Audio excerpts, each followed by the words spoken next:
Assalamualaikum warahmatullahi wabarakatuh. Kami dari kelompok 1 ingin mempresentasikan atau menyampaikan tentang mata kuliah hukum bisnis. Yang pertama ada saya sendiri dengan Maulia Mutmainah Karinina dengan NIM 141191002.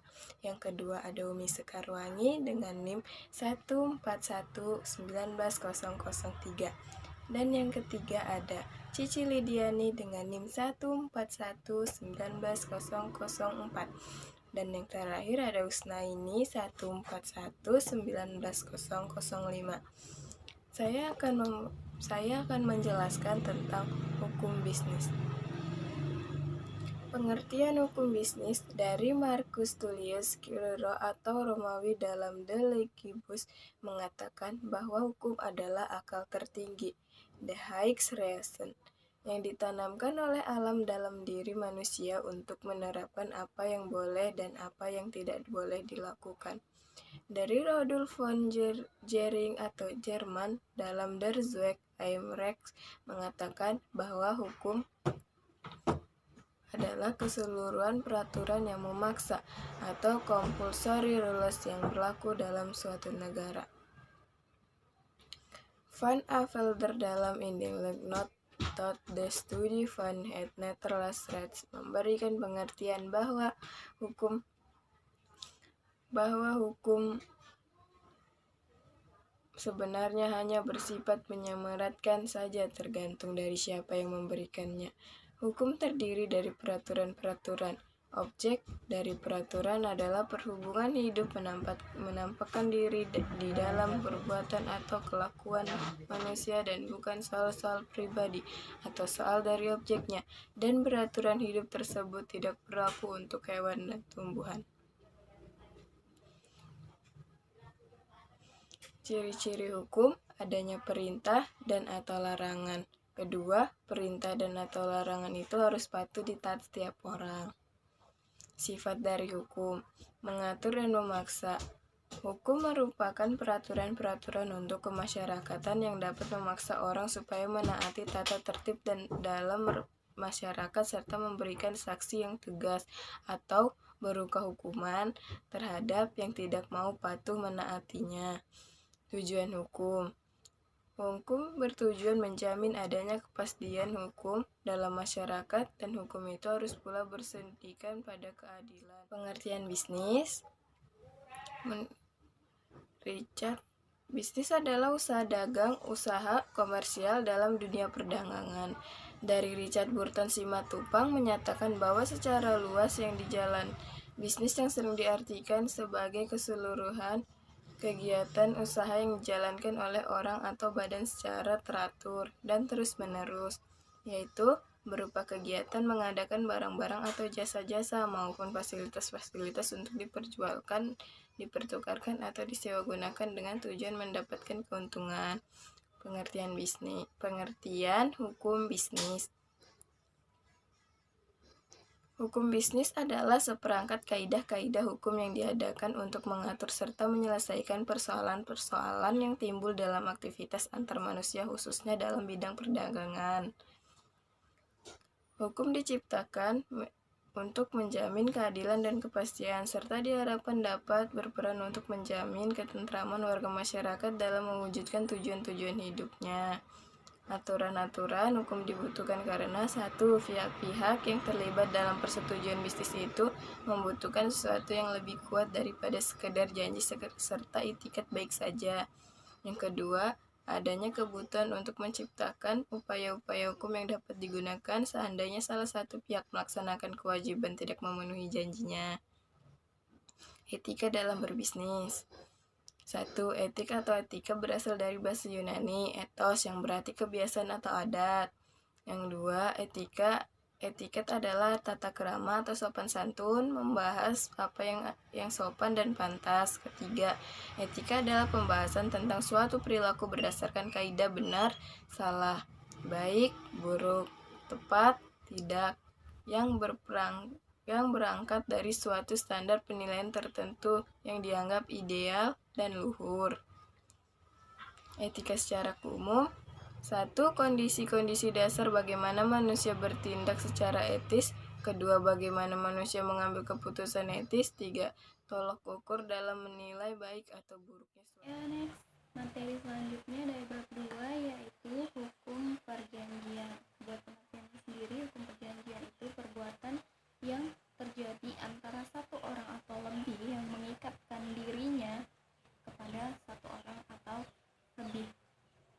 Berikutnya ada asas-asas perjanjian, itu ada 5. Yang pertama ada asas kebebasan berkontrak, itu pada pasal 1338 ayat 1. Yang kedua, asas konsensualitas, itu ada pada pasal 1320 ayat 1. Dan yang ketiga, asas kepastian hukum, itu pada pasal 1338 ayat 1. Dan yang keempat, asas itikat baik pada pasal 1338 ayat 3. Dan yang kelima, asas kepribadian, itu ada pada pasal 1315 dan 1340. Berikutnya ada jenis-jenis perjanjian. Nah, jenis-jenis perjanjian itu ada banyak macamnya, misalnya kayak perjanjian jual beli, perjanjian sewa menyewa, perjanjian tukar menukar, pinjam meminjam, perjanjian damai, perjanjian garansi, perjanjian kerja, dan masih banyak lagi.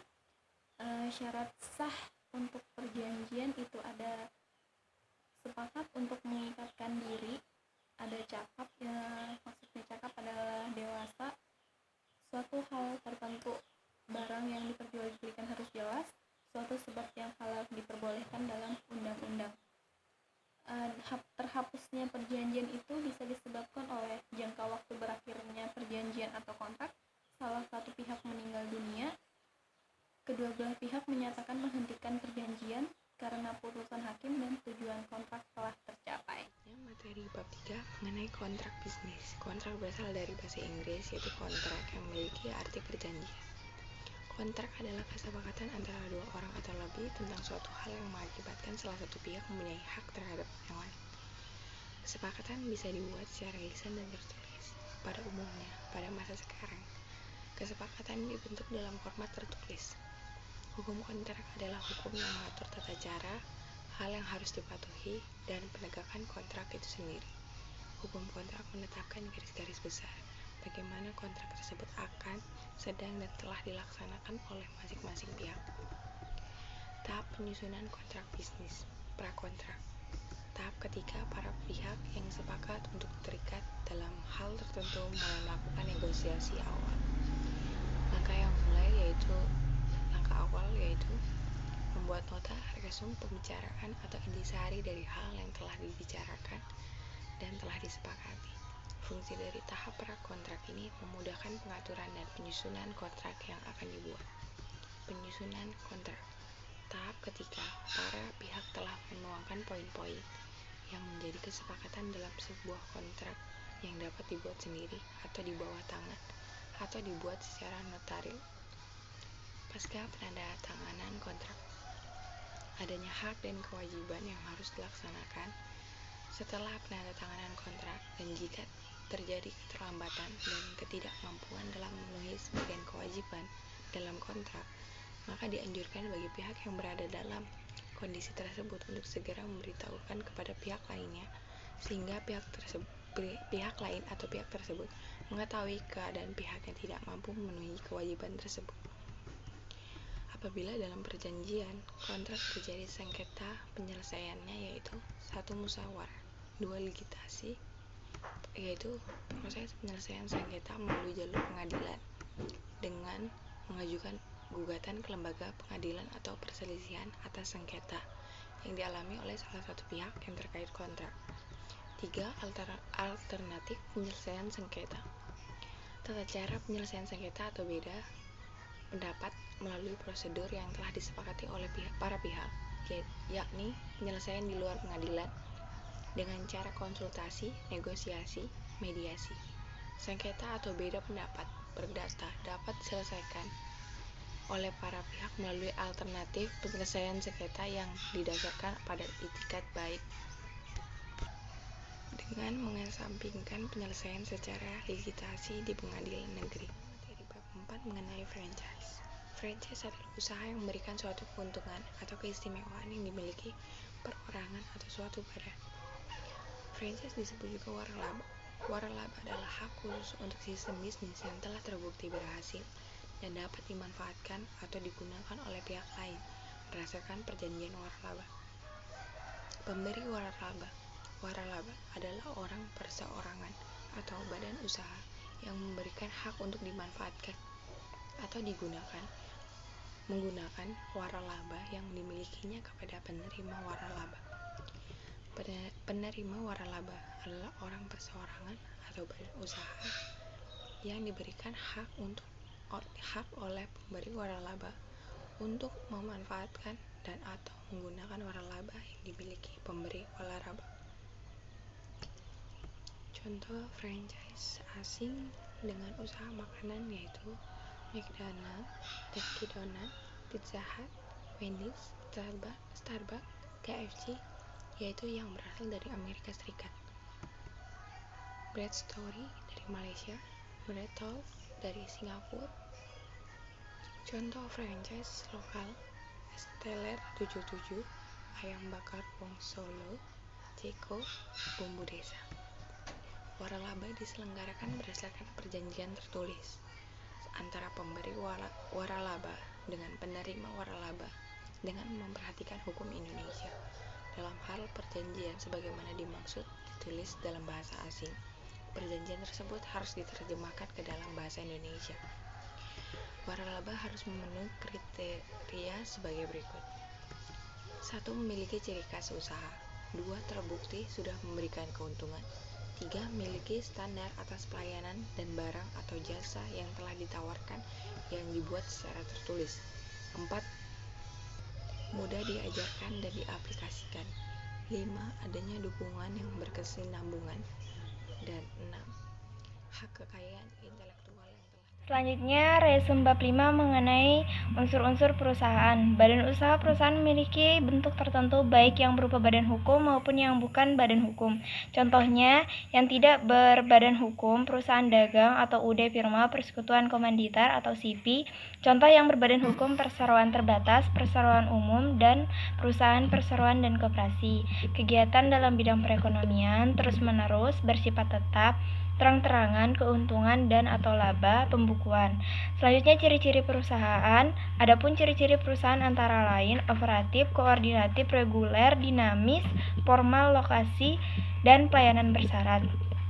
Tujuan perusahaan ada dua. Yang pertama, tujuan ekonomis berkenaan dengan upaya perusahaan untuk mempertahankan eksistensinya. Contoh menciptakan laba, pelanggan, keinginan konsumen, tenaga produk, kualitas harga, kuantitas pelanggan. Tujuan sosial perusahaan memperhatikan keinginan investor, karyawan, penyediaan faktor-faktor produksi maupun masyarakat luas.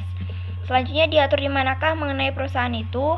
KUHD Kitab Undang-Undang Hukum Perdata BW, Undang-Undang Nomor 25 Tahun 2007 tentang penanaman modal, Undang-Undang Nomor 19 Tahun 2003 tentang Badan Usaha Milik Negara, Undang-Undang Nomor 3 Tahun 1982 tentang wajib daftar perusahaan, Undang-Undang Nomor 8 Tahun 1995 tentang pasar modal, Undang-Undang Nomor 5 Tahun 1999 tentang larangan praktek monopoli dan persaingan usaha tidak sehat, Undang-Undang Nomor 10 Tahun 1998 tentang perbankan, Undang-Undang Nomor 40 Tahun 2007 tentang perseroan terbatas.